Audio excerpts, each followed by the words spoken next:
What's up guys, Pensentio8505 here. According to a lot of Lionel collectors, Lionel's 6464 series boxcars are considered to be some of the best boxcars Lionel has ever made.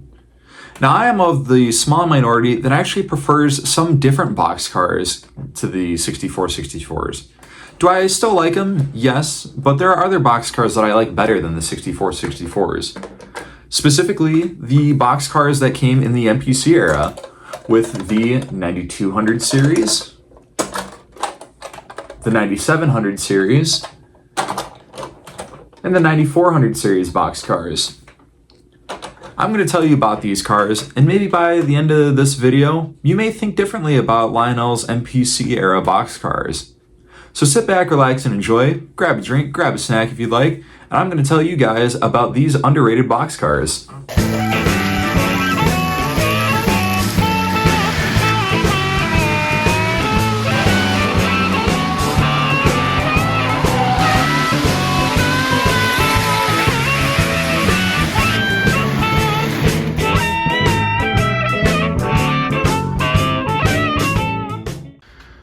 Now, before I talk about the MPC era boxcars, I want to first talk about the Postwar boxcars that came before them. These are the original four 6464 series boxcars that were released in 1953. We have the number 6464-1 Western Pacific boxcar, the 6464-25 Great Northern, the 6464-50 Minneapolis and St. Louis, and finally the 6464-75 Rock Island boxcar. These were the first four cars that Lionel released in the 6464 line, and they would go on to release many more throughout the post-war era. Later on in the 60s, they switched the trucks over from the die-cast trucks to the plastic trucks, which were a little bit less in quality, albeit being more detailed, and having more contemporary Timken roller bearing style bearings on the trucks.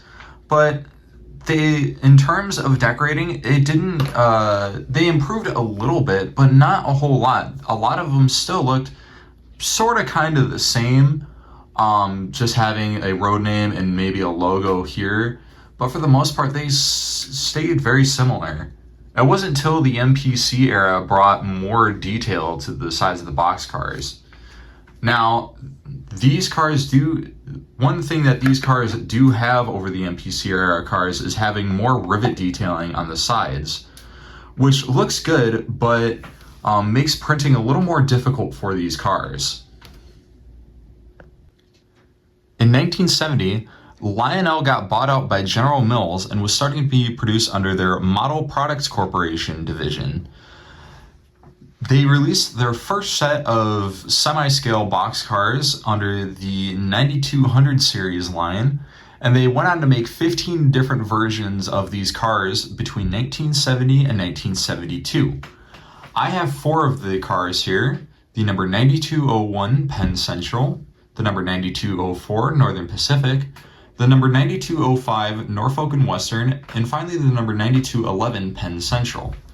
These cars were very similar to the late post-war 6464 style cars, still retaining the Timken style trucks, as well having the metal door guide rails, and as well, but they did improve upon these cars by adding these uncoupling tabs on the couplers to make uncoupling a little bit easier.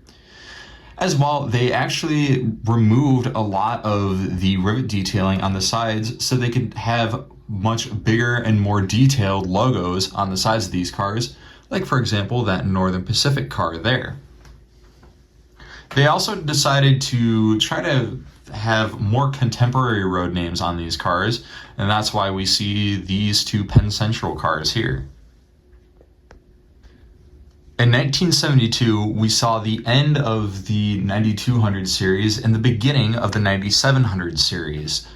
These cars were produced between 1972 and 1978, with a couple stragglers later on in the MPC era, but they produced over 81 different 9700 series boxcars.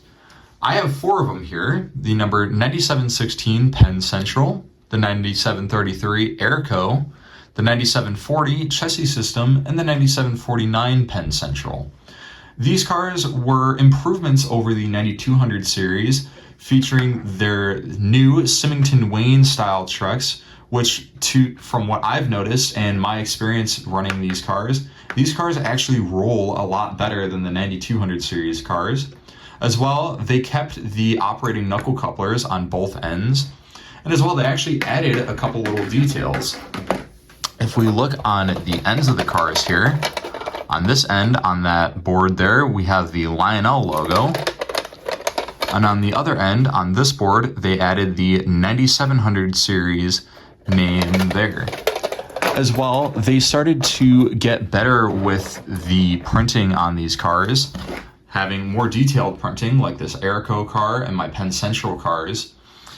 And as well, they had much more consistent turnouts with the color for the cars. In the 9200 series, like I said, the colors weren't always consistent with the cars when they molded them. These cars are much more consistent, and you're going to be very hard pressed to find any sort of color variations with these cars. And as well, here and there, they would experiment a little bit, like with this Airco car here. If we open it up, they added a tank car body inside. Pretty cool.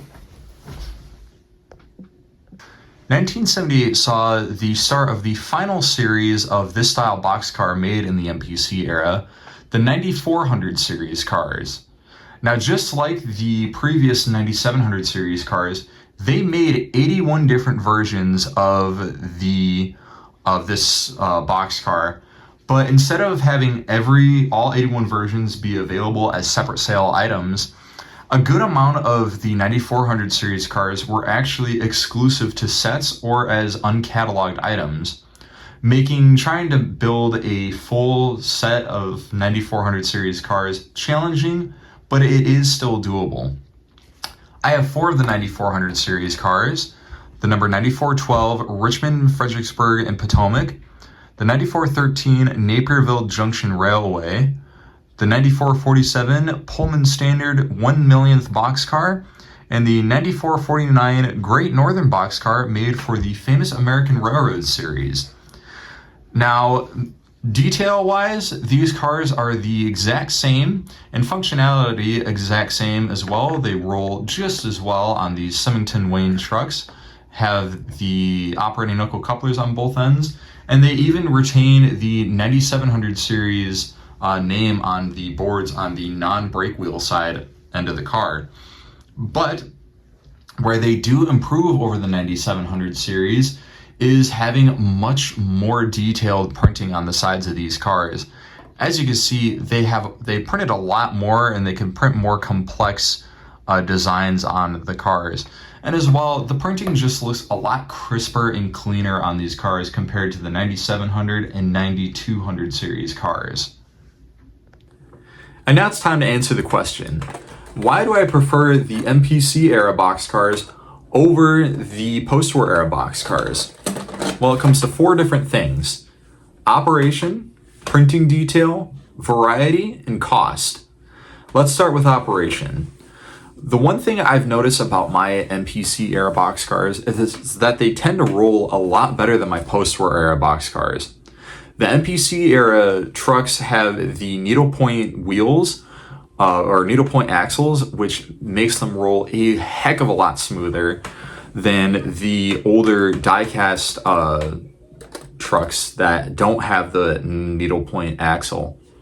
As well, the MPC era boxcars also have the little uncoupling tab on the sides of the cars, which makes, switching a whole lot easier as well. You don't have to have an uncoupling track. You can just push down the little tab and pull the car a little bit, and you open the knuckle then.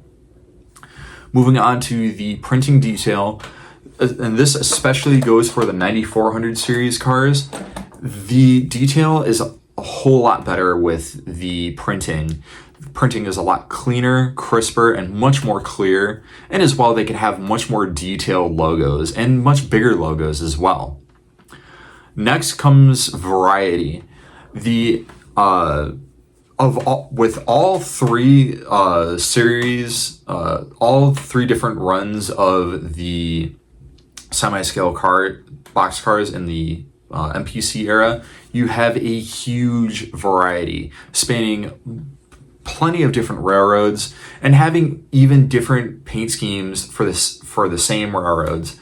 Like with my Penn Central cars, for example, I have all four versions of that style of boxcar that was made in the Penn Central name.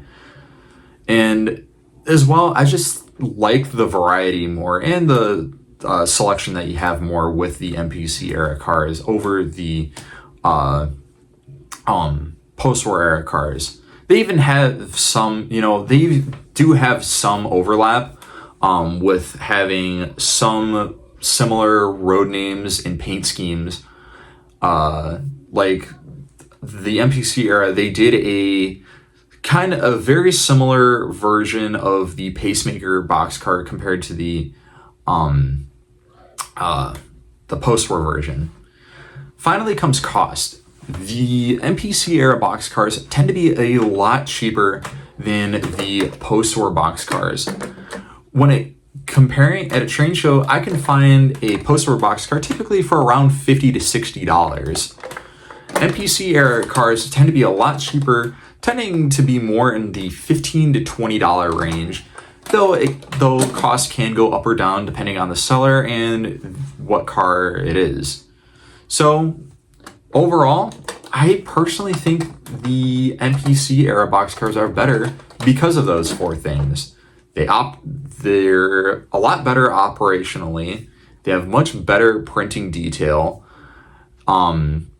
They cost a heck of a lot less. And as well, they have a lot more variety in the cars.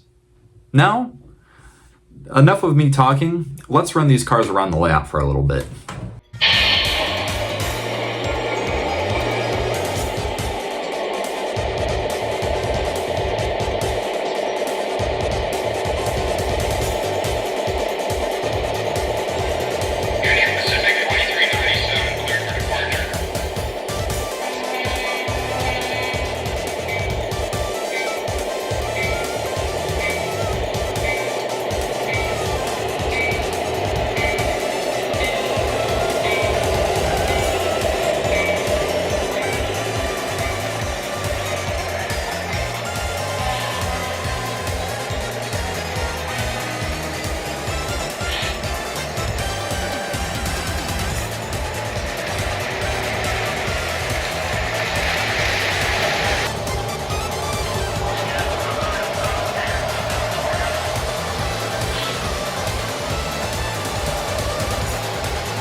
And there you have it, folks. I hope that you guys see why now that I prefer these cars over the older 64 boxcars. I just think they run better, they look a bit better, and as well, they are, cheaper and they're more budget friendly. So they can help me expand my collection without breaking in the bank. I think these cars are really great cars, and if you can find them at good prices, consider picking some up. You won't be disappointed. So with that, if you like this video, make sure to leave a like. If you have any thoughts and opinions on these cars, leave them in the comment section down below.